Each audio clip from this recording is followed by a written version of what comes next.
ओम श्री गुरुवे नमः।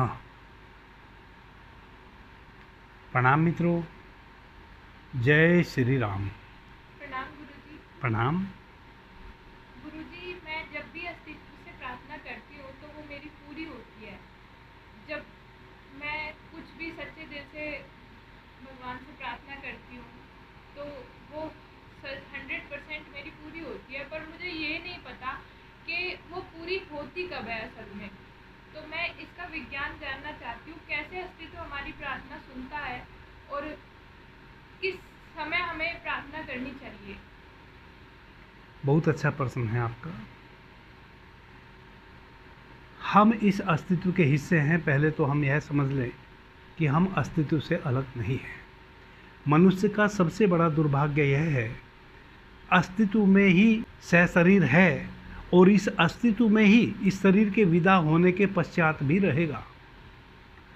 मनुष्य अस्तित्व के बाहर जा ही नहीं सकता है। तो जब मनुष्य अस्तित्व में ही है, अस्तित्व यानी कि प्रकृति, प्रकृति यानी कि ब्रह्मांड, ब्रह्मांड यानी कि ब्रह्म, जब मनुष्य निरंतर इस ब्रह्म में ही सींचा जा रहा है, इस ब्रह्म में ही हमने जन्म लिया है, इस ब्रह्म में ही शरीर के मिटने के पश्चात हम विलीन हो जाएंगे। तो फिर प्रार्थना करनी किससे है और कब करनी है, क्यों करनी है?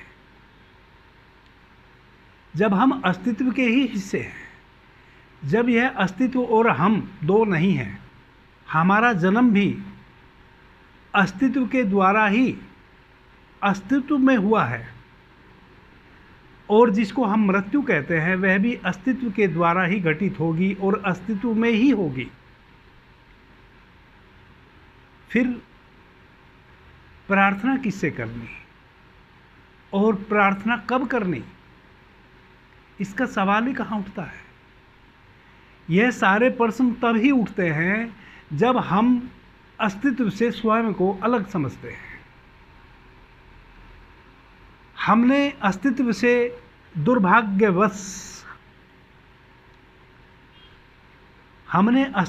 दुर्भाग्यवश स्वयं को अलग समझ रखा है।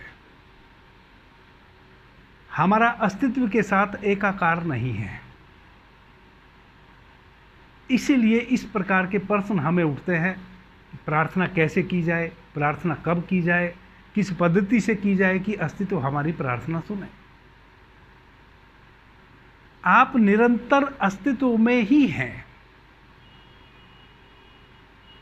ये तो वैसे ही हुआ जैसे एक मछली समुद्र में, निरंतर समुद्र में ही वह पैदा हुई है, समुद्र में ही जवान हुई है, समुद्र में ही बड़ी हुई है और समुद्र में ही बूढ़ी हुई है और समुद्र में ही एक दिन मर के विलीन हो जाएगी। और वह मछली पूछे, समुद्र क्या है, कैसा है? समुद्र में जाने का रास्ता क्या है? समुद्र का पानी कैसा है, मीठा है कि खारा है? वह मछली पूछे, क्योंकि उस मछली को यह आभास हो सकता है। हम निरंतर उन चीज़ों के प्रति विसम्मत रहते हैं जो हमारे सर्वाधिक निकट है। एक मछली जिस समुद्र में जीवन यापन कर रही है, निश्चित ही वह यह समझती होगी कि समुद्र क्या है, क्योंकि जहां वो है वह समुद्र में है। निश्चित ही उसके भीतर समुद्र विसम्मत हो गया हो। यह हो सकता है कि वह समुद्र क्या है यह भूल गई हो, क्योंकि समुद्र में निरंतरता से इतनी घनी समुद्र में वह है, क्योंकि समुद्र से बाहर कभी गई नहीं। समुद्र के अतिरिक्त उसने कभी कुछ और देखा नहीं। तो यह उसको ख्याल आ सकता है कि कहीं कोई समुद्र होगा। वैसा ही मनुष्य है। अस्तित्व से बाहर जाने का मनुष्य के पास कोई उपाय नहीं है, चाह के भी। मैं निरंतरता से यह बात कहता रहा हूं कि मनुष्य चाह के भी अस्तित्व के बाहर नहीं जा सकता। मनुष्य के पास कोई उपाय नहीं है इस अस्तित्व से बाहर जाके खड़े होने का। हम इस अस्तित्व में ही हैं। तो फिर प्रार्थना किसकी करें, कब करें? यही झीना सा एक पर्दा है। यह पर्दा उड़ जाए, सारी बात क्लियर हो जाए।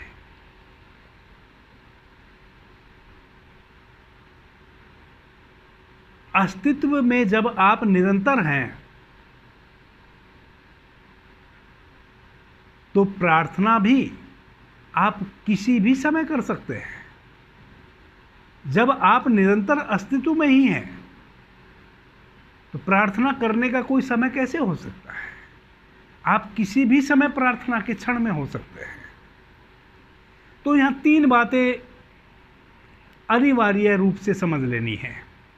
पहली बात तो यह है कि हम अस्तित्व के हिस्से हैं, यानी कि अस्तित्व हम भी हैं, हम अस्तित्व से बाहर नहीं हैं। मेरे शरीर का रोवां रोवां अंदर से बाहर से इस अस्तित्व का हिस्सा है। मेरे जो ये हाथ हैं यह अस्तित्व के ही बढ़े हुए हाथ हैं। मेरे सर पे जो बाल हैं यह अस्तित्व के ही हैं। मेरे सर के बालों के माध्यम से अस्तित्व ही बह रहा है। मेरे हाथों के माध्यम से अस्तित्व ही बढ़ रहा है।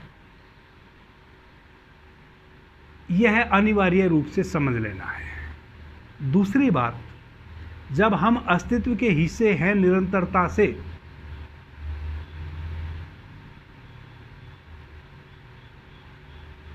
तो हमारे और अस्तित्व के बीच में समय जैसी कोई स्थिति नहीं है। समय है हमें संसार के लिए, समय मूल्य रखता है हमारे सांसारिक क्रियाकलापों के लिए। अस्तित्व के और हमारे बीच में समय का कोई लेना देना नहीं है। अस्तित्व और हम समय अतीत हैं, क्योंकि हम कभी ना मिटे हैं ना कभी बने हैं। यह शरीर मिटता है, हम नहीं मिटते हैं। जब हम मिटते नहीं हैं तो फिर समय कहाँ से आ गया? समय तब प्रवेश करता है किसी भी अवस्था में जब जहाँ दो हों, जहाँ स्पेस हो, उस स्पेस को पाटने के लिए समय की आवश्यकता होती है। कितने समय में स्पेस को पाटा? हम और यह अस्तित्व में कोई स्पेस नहीं है, तो फिर कोई समय भी नहीं है। तो 2 बात क्लियर हो गई।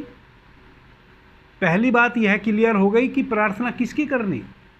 अस्तित्व से। अस्तित्व के हिस्से हम स्वयं हैं।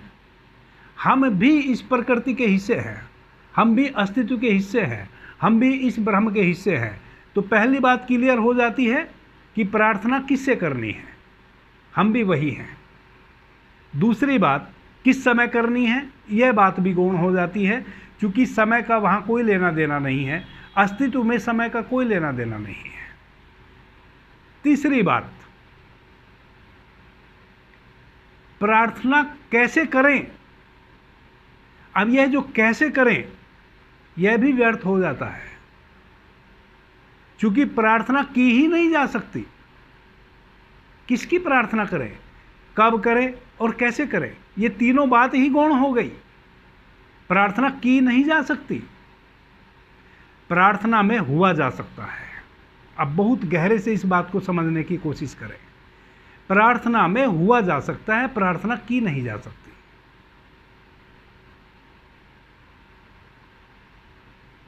हम इस अस्तित्व के हिस्से हैं। समय का इस अस्तित्व के और हमारे बीच में कोई मायने मतलब नहीं है। और प्रार्थना हम किसकी करें? करने के लिए कोई दूसरा हमें चाहिए ना, जिसकी हम प्रार्थना करें। दूसरे जैसा कोई है नहीं जिसकी हम प्रार्थना करें। अस्तित्व की प्रार्थना करने की आपने बात कही, तो अस्तित्व का हिस्सा तो मैं भी हूं। अब अस्तित्व मेरे लिए कोई दूसरी चीज नहीं है, दूसरा नहीं है, तो फिर मैं प्रार्थना किसकी करूं? प्रार्थना करने के लिए दो का होना जरूरी है, मेरा और जिसकी मैं प्रार्थना करूं उसका। तो यहां 2 है ही नहीं, यहां एक ही है। 2 जैसा भासता है। मनुष्य की सबसे बड़ी दुर्घटनाओं में से एक दुर्घटना है कि हम सदैव 2 में जीते हैं। हम एक ही हैं, यह अस्तित्व और हम एक ही हैं। हम इस अस्तित्व को एक जाने, यही सारी प्रार्थना है, यही सारा ज्ञान है, यही सारा ध्यान है, यही भक्ति है। जितने भी अध्यात्म में क्रियाकलाप हैं, जितनी भी विधियां हैं, जितने भी माध्यम हैं इस अस्तित्व से मिलने के, वह सब माध्यम केवल इतना ही कार्य करते हैं कि कैसे मुझे मेरे भीतर पता चले कि यह अस्तित्व और मैं दो नहीं एक है। अभी मैं कह रहा हूँ, आप सुन रहे हैं, आप एक मान सकते हैं, आपका अनुभव नहीं है एक मानने का। जब तक यह अनुभव ना हो आपको कि मैं और यह अस्तित्व एक है, तब तक आप प्रार्थना भी करेंगे, तब तक आप पूजा भी करेंगे, तब तक आप वह सब कार्य करेंगे जो मनुष्य कर सकता है।